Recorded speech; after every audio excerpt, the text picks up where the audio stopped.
Assalamualaikum warahmatullahi wabarakatuh. Izin memperkenalkan diri, nama saya Leni Mustika Indriani, NPM 20210202031 dari Prodi Hukum Tata Negara kelas C. Di sini saya akan menyampaikan materi yang berjudul Sifat dan Karakteristik Hukum Islam.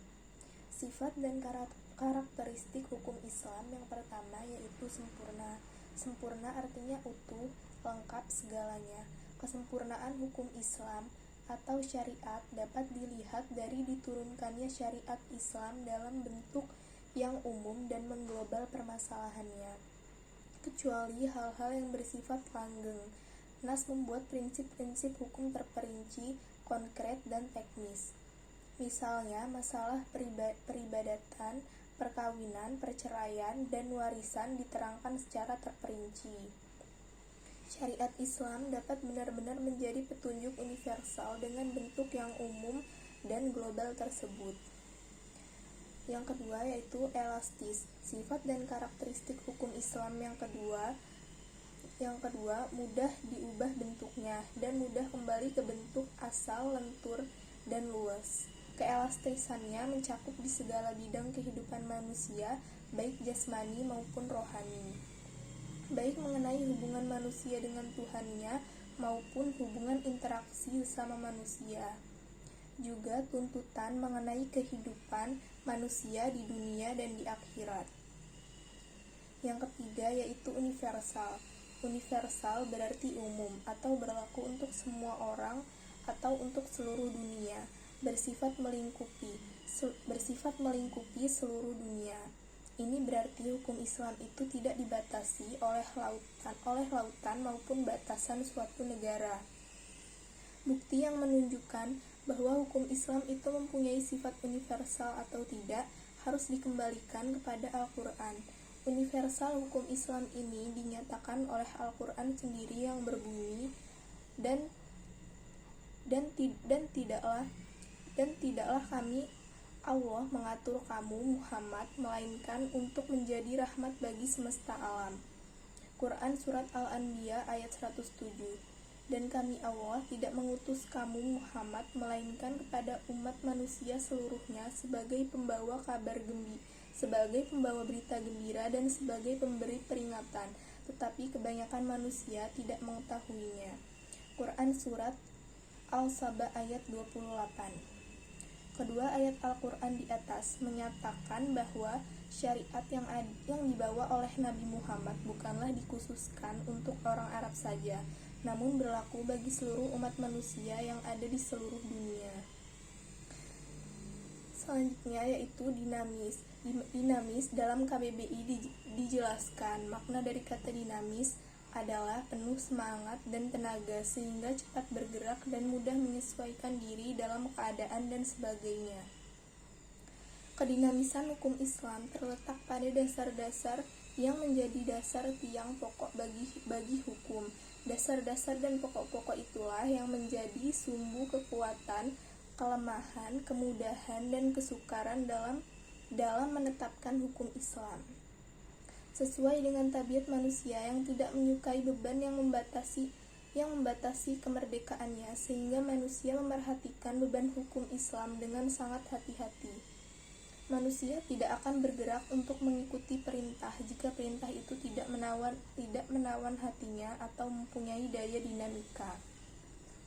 Syariat Islam dapat menarik manusia dengan amat cepat dan manusia bisa menerimanya dengan ketetapan hati, karena Islam menghadapkan pembicaraannya kepada akal dan mendesak manusia bergerak dan berusaha serta memenuhi kehendak fitrah yang sejahtera.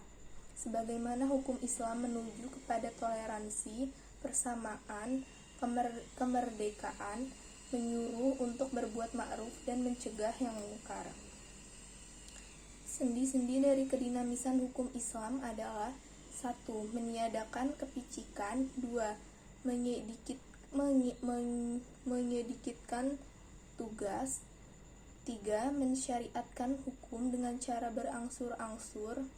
4. Memerhatikan kemaslahatan manusia. 5. Mewujudkan keadilan yang merata. Yang selanjutnya yaitu sistematis. Syariat Islam bersifat sistematis, artinya ia mencerminkan sejumlah doktrinnya bertalian dan berhubungan di antara satu dengan lainnya secara logis. Beberapa lembaganya saling berhubungan satu dengan lainnya. Perintah sholat di dalam Al-Quran selalu diiringi dengan perintah menunaikan zakat. Perintah untuk makan dan minum diiringi dengan kalimat, tetapi jangan berlebih-lebihan. Demikian pula dengan lembaganya pengadilan dalam Islam tidak akan memberikan hukum potong tangan bagi pencuri bila keadaan masyarakat sedang kacau dan terjadi kelaparan. Tidak akan memberikan hukuman rajam bagi pezina dan kebiasaan berpakaian yang belum diterapkan sebagaimana yang dikehendaki oleh hukum Islam itu sendiri. Hukum Islam dengan lembaganya demikian saling berhubungan satu sama lainnya. Hukum Islam tidak akan bisa dilaksanakan apabila diterapkan sebagian dan ditinggalkan sebagian lainnya.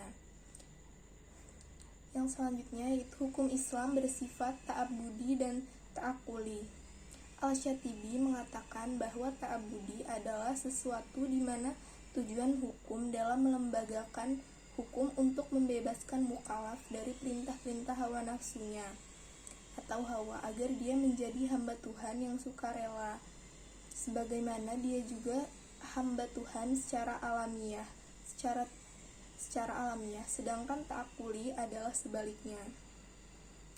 Yang selanjutnya yaitu bersifat ta'abudi. Lebih jelasnya, ta'abudi adalah suatu bentuk ibadah yang tujuan utamanya untuk mendekatkan diri kepada Allah, yakni beriman kepadanya dan segala konsekuensinya berupa ibadah yang mengandung sifat ta'abudi murni. Artinya, maka ide dan konsep yang terkandung di dalamnya tidak dapat binar atau suprarasional. Manusia harus menerima apa saja yang telah ditetapkan oleh syariat. Contohnya, sewaktu-waktu Umar melaksanakan haji bersama Rasulullah. Rasulullah mencium bau Hajar Aswad. Melihat itu, berucaplah Umar radhiyallahu anhu, "Kamu hanyalah sebuah batu. Jika aku tidak melihat Rasulullah menciummu, niscaya akan aku lakukan hal ini." Bersifat ta'akuli kedua, yakni ta'akuli berbentuk dalam bidang muamalah. Ta'akuli ini bersifat duniawi yang maknanya dapat dipahami oleh nalar atau rasional, maka manusia dapat melakukannya dengan bantuan nalar dan pemikiran manusia. Ilat dari muamalah yang bersifat ta'akuli dapat dirasionalkan dengan melihat ada maslahat atau mudorot terkandung di dalamnya. Sesuatu dilarang karena ada kemudorotan di dalamnya dan diperintahkan karena ada maslahat di dalamnya. Sekian materi yang saya sampaikan. Wassalamualaikum warahmatullahi wabarakatuh.